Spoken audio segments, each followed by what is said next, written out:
if I told you that everything you learned about Africa in school was a lie? While your textbooks spent chapters on ancient Rome and Greece, they conveniently forgot to mention the African empires that were richer, more advanced, and more powerful. I'm talking about kingdoms with universities older than Oxford, wealth that would make today's billionaires look broke, and architectural marvels that still baffle engineers today. But here's the thing, their stories were deliberately erased from history. Today, I'm exposing the complete truth about 5 African empires that rivaled and even surpassed the greatest civilizations we were taught to worship. But before we dive in, I need your support right now. Hit that like button, smash the subscribe button, and drop a comment telling me where you're watching from. Are you in New York, California, Texas, Florida, Georgia, Illinois? Let me know.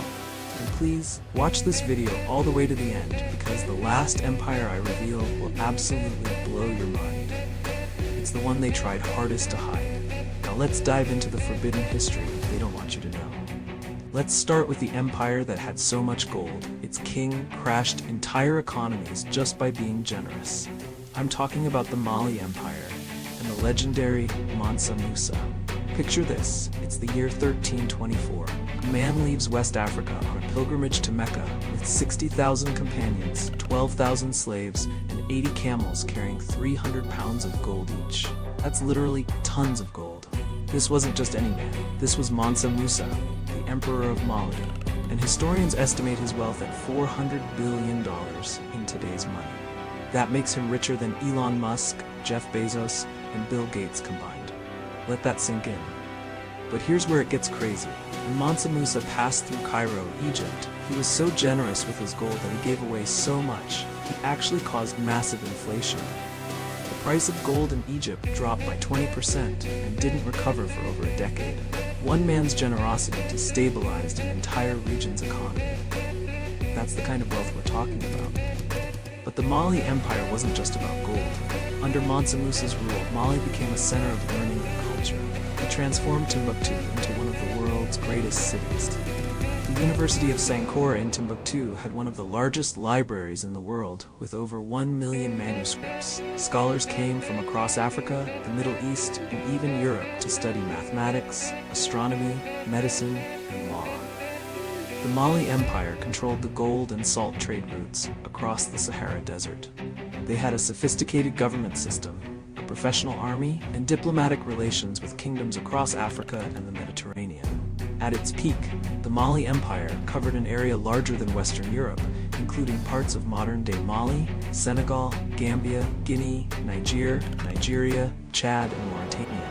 So why didn't your history teacher tell you about this? Because acknowledging that Africans built one of the wealthiest and most sophisticated empires in human history destroys the narrative they wanted you to believe. They wanted you to think Africa had no civilization, no history, no achievement.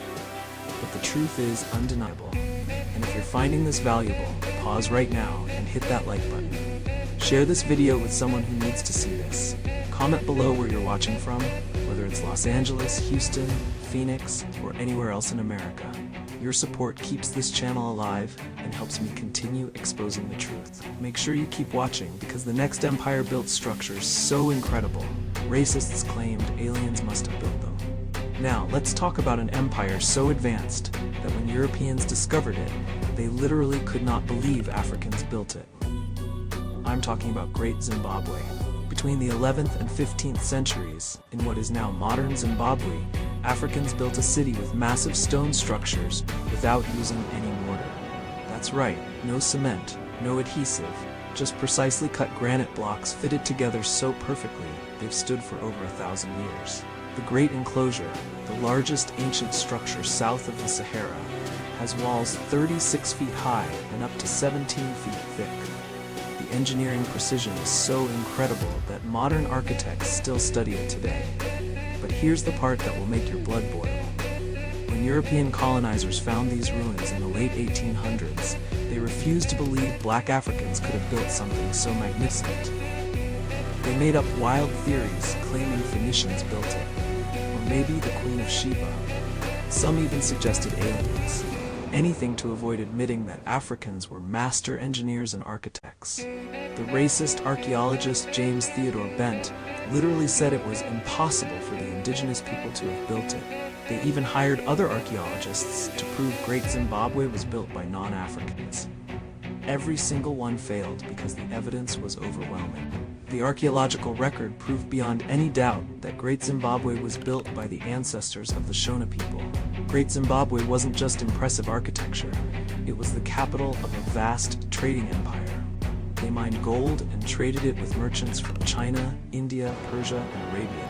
Archaeologists have found Chinese pottery, Persian glass beads, and Arabian coins at the site. This was a globally connected civilization, engaging in international trade 600 years before America was colonized.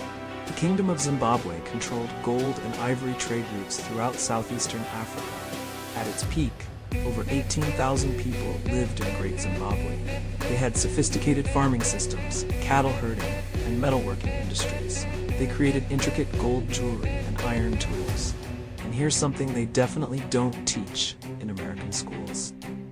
The stone bird sculptures found at Great Zimbabwe became the national symbol of modern Zimbabwe. Why? Because these birds represent the pride, heritage, and achievements of African people that colonizers tried to erase. Now before we continue, if you haven't already, please hit that like button right now. It takes 1 second, but it helps this video reach millions of people who need to hear this truth. Drop a comment telling me where you're watching from. Are you in Philadelphia, San Antonio, San Diego, Dallas? Let me know. And make sure you're subscribed because I drop videos like this regularly exposing hidden history. You need to keep watching because the next empire actually conquered Egypt. Yes, you heard that right. An African empire conquered the Egypt you learned about in school. Let me ask you something. When you think of pyramids, what country comes to mind? Egypt, right? Well, what if I told you that Sudan has more pyramids than Egypt? Over 200 pyramids. And they were built by the Kingdom of Kush, an African empire so powerful it conquered and ruled Egypt for nearly a century. The Kingdom of Kush existed from around 2000 BC to 350 AD. That's over 2,000 years of continuous civilization. The Kushites were master archers, which is why Egyptians called their land the land of the bow. They controlled vast gold mines and became insanely wealthy from mining and trade. Around 750 BC, the Kushite king Pa looked at Egypt, which was fractured and weak, and decided to take it over. And he did. The Kushite pharaohs became Egypt's 25th dynasty, ruling from approximately 747 BC to 656 BC. Let me repeat that. Black African kings from Kush ruled ancient Egypt as pharaohs. These are facts, not opinions. Historical facts backed by archaeological evidence and ancient records. The Kushite pharaohs actually revived many of Egypt's old religious traditions and built extensively throughout Egypt. They saw themselves as the true guardians of Egyptian culture. But the Kingdom of Kush was more than just Egyptian conquerors. After the Assyrians pushed them out of Egypt, they moved their capital south to Meroe and built their own distinct civilization. Meroe became a major center for iron production. Some historians call it the Birmingham of ancient Africa because of its massive iron industry. The Kushites developed their own writing system called Meroitic script, which scholars are still working to fully decipher today. They built those pyramids I mentioned, over 200 of them, which are steeper and smaller than Egyptian pyramids but equally impressive. Kushite queens, called Candaces or Candaces, held significant power. Some ruled as independent monarchs and even led armies into battle. The Kingdom of Kush traded with Rome, India, and Arabia. Roman historians wrote about them. Biblical texts mention them. In the book of Acts, there's a story about an Ethiopian eunuch, a court official of the Kandake, who was in Jerusalem. This shows how far Kush's influence reached. So why don't American schools teach you that black Africans ruled Egypt and built iron empires with their own writing systems? Because it completely destroys the false narrative of African inferiority. Listen, if this information is blowing your mind right now, show your support. Like this video, share it with your family and friends. Comment where you're watching from, whether it's Chicago, San Jose, Austin, Jacksonville, or anywhere else. And make sure you stay until the very end of this this video. We're not done yet. Keep watching, because the next empire had art so valuable that European museums still refuse to return what they stole. Now we're traveling to West Africa to talk about an empire whose capital city was so magnificent that European visitors compared it to the greatest cities in Europe. But you've probably never heard of it. I'm talking about the Benin Empire. Not the modern country of Benin, but the ancient kingdom of what is now southern Nigeria. The Benin Empire thrived from around 1180 AD until 1897 when the British destroyed it. At its height, Benin City was one of the largest cities in the world, protected by massive walls and moats that were considered the world's largest earthworks before the mechanical era. When Portuguese explorers first arrived in Benin in the 1470s, they were shocked by what they found. A Dutch visitor in 1602 described Benin City as having straight, wide streets that were 7 or 8 times broader than the streets in Amsterdam. Houses were large and well organized. The royal palace was enormous, with countless courtyards and galleries. Another European visitor wrote that Benin's main street was so wide and straight that you could see from one end to the other, even though it was over a mile long. He said it was incomparable to anything he'd seen in Europe. But the most incredible thing about the Benin Empire was its art. The Benin bronzes are some of the most sophisticated metal sculptures ever created. Using a technique called lost wax casting, Benin artists created incredibly detailed plaques and statues depicting the empire's history, loyalty, and culture. When Europeans first saw these bronzes, they couldn't believe Africans made them. They were too beautiful, too technically advanced. Felix von Luschan, a German ethnologist, said the bronzes stand comparison with anything the European goldsmith's art has produced. Here's where the story gets dark. In 1897, the British Empire invaded Benin in what they called a punitive expedition. After Benin forces killed a British delegation that ignored warnings not to enter during a religious ceremony. The British burned Benin City to the ground. They destroyed centuries of history, and they looted thousands of bronze sculptures, ivory carvings, and other artifacts. These stolen treasures were sold to museums and private collectors around the world. Today, if you visit the British Museum, you'll see rooms full of Benin bronzes.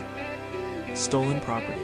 To this day, Nigeria is fighting to get these artifacts back, but European museums refuse to return them. They'd rather keep displaying stolen African art than admit their colonial crimes. The Benin Empire had a sophisticated political system with the Oba, or king, at the center. They had guilds for different crafts, including bronze casting, ivory carving, and weaving. They traded with Portuguese, Dutch, and British merchants, dealing in pepper, ivory, palm oil, and, yes, unfortunately, slaves during the Atlantic slave trade period. But make no mistake, Benin was a powerful, organized empire with incredible artistic and architectural achievements, and they tried to erase it from history. Before we get to the final empire, I need you to do something for me right now. Hit that like button if you're still watching. Share this video on your social media. Text it to someone. Post it on Facebook, Instagram, Twitter, everywhere. And comment below telling me where you're watching from. Are you in Fort Worth, Columbus, Charlotte, Indianapolis? Drop your city in the comments right now. Don't click away yet, because the last empire I'm about to reveal was one of the first Christian kingdoms in the world, and it's the one they tried hardest to hide. Finally, let's talk about an empire so important that ancient texts called it one of the 4 great powers of the world, alongside Rome, Persia, and China. I'm talking about the Kingdom of Axum, located in what is now northern Ethiopia and Eritrea. Axum existed from approximately 100 AD to 940 AD and became one of the first major empires to officially adopt Christianity around 330 AD. That's right. Ethiopia was Christian before most of Europe. The Axumite Empire was a major trading power, controlling trade routes that connected the Roman Empire with India and the Far East. They traded ivory, gold, emeralds, and exotic animals. Axum minted its own coins in gold, silver, and bronze, featuring the names and images of Axumite kings. The fact that they minted their own currency shows how economically sophisticated they were. Only major empires minted coins. Axum built massive stone obelisks called stelae, some over 100 feet tall, carved from single pieces of granite. The engineering required to quarry, transport, and erect these monuments was incredible. The largest one that was successfully erected weighs about 160 tons. How did they move it without modern machinery? That question still puzzles engineers today. King Ezana of Axum was one of the most powerful rulers in African history. After converting to Christianity, he made it the state religion. Ethiopian Christianity developed its own unique traditions and maintains them to this day. The Ethiopian Orthodox Church claims to possess the Ark of the Covenant, which they say was brought to Ethiopia by Menelik I, the son of King Solomon and the Queen of Sheba. Whether you believe that or not, it shows how deep and ancient Ethiopia's historical and religious traditions run. But here's what really matters. While Europe was entering the Dark Ages after Rome fell, Axum remained a center of Christianity, literacy, and trade. They developed their own script called Ge'ez, which is still used in Ethiopian Orthodox liturgy today. So why don't American schools teach you about Axum? Because acknowledging that Africans built a Christian empire that minted coins, erected massive monuments, and traded with Rome, India, and China destroys every stereotype about Africa. They want you to believe Africa was primitive and backward. But the truth is that African empires were sophisticated, powerful, wealthy, and advanced. So there you have it, 5 African empires that were erased from your history books. The Mali Empire, with wealth beyond imagination. Great Zimbabwe, with engineering that baffled racists. The Kingdom of Kush, that conquered Egypt. The Benin Empire, with art so beautiful it's still stolen and displayed in European museums. And the Axum Empire that was Christian before most of Europe. These are not myths. These are historical facts backed by archaeological evidence, ancient texts, and undeniable proof. Now here's what I absolutely need you to do right now. First, if you haven't already, smash that like button. This video needs to reach millions of Americans who were never taught this history. Second, hit the subscribe button and turn on notifications so you never miss a video. Third, and this is critical, go to my playlists right now. I have entire playlists filled with content on African empires, hidden history, and untold stories. Watch every single video in those playlists from start to finish. Binge watch them all. That's how you'll get the complete picture of everything they hid from you. Fourth, share this video everywhere. Post it on Facebook, Twitter, Instagram, TikTok, send it in text messages, email it to people. The algorithm suppresses videos like this, so I need your help to spread this truth. Fifth, drop a comment right now telling me where you're watching from. I want to know if you're in San Francisco, Seattle, Denver, Detroit, Boston, Memphis, Nashville, or anywhere else across America. Let me know in the comments right now. And tell me which empire shocked you the most. Was it Mansa Musa's wealth? Great Zimbabwe's architecture? Kush conquering Egypt? The stolen Benin bronzes? Or Axum's ancient Christianity? Comment and let me know. Your support means everything. Every like, every share, every comment, every minute you watch helps this channel grow and helps spread knowledge that's been suppressed for generations. Knowledge is power, and they've been keeping this knowledge from you. But now you know the truth. Welcome to Beyond the Timeline, where history comes alive. Now go watch all my playlist videos from start to finish. I'll see you in the next one.